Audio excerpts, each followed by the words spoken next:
МВР не добила ниту една пријава за 71 годишниот жител од улицата Никола Малешевски во населба Топанско поле, за кого соседите бараат помош, бидејќи човекот е болен и неподвижен. Како што веќе објави телевизија 24, соседите велат дека човекот поради здравствените проблеми не бил во состојба да се грижи за себе и за неговиот дом, па затоа од станот се ширело непријатна миризба во цела зграда.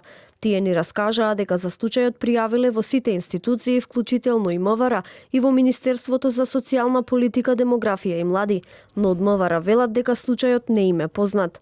Во врска со случајот за кој прашувате, ви известуваме дека во евиденциите на единицата за внатрешни работи Центар, полициска станица Битпазар при СВР Скопје, не е евидентиран таков случај, ниту пак има пријава за посоченото лице. Соседите кои сакаа да останат анонимни ни раскажаа дека кога имале можност редовно го посетувале и проверувале, но и му нуделе помош на 71 годишниот човек.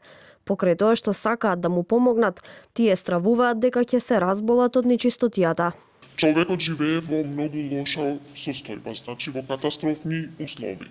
Ние како соседи тука не можеме ни прозорецот да ги отвориме ни вратата, бидејќи доаѓа многу лош мирис. А вие пријавивте, како што ве разбрав, и во Труд и социјала, и во брза помош, и во полиција? Не, само ми вика дека ќе пријавиме кај другиот сектор и тука завршува. Пред колку време пријавивте во Труд и социјала? Има 3-4 дена и беше една девојка во телефон и ми вика јас ќе ја пријавам на секторот што се занимава со старски лица и таму завршува се.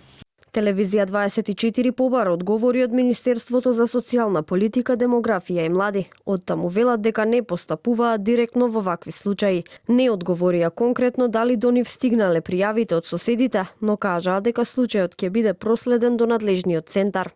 Согласно надлежностите, стручни лица од центрите за социјална работа ќе излезат на терен и ќе постапат, а доколку има потреба ќе известат и општината, каде што лицето има место на живење, во поглед на постапување од нивна страна. Одговори побаравме и од општина Чаир, каде што се наоѓа населбата Топанско поле. Од таму за телевизија 24 велат дека немаат ингеренции да постапуваат во вакви случаи. Според нив, треба да реагираат МВР и Министерството за социјална политика, демографија и млади. Телевизија 24 беше во зградата каде што живее човекот. Пробавме да стапиме во контакт со него, но не успеавме. Неговата врата и по долгите звонења остана затворена.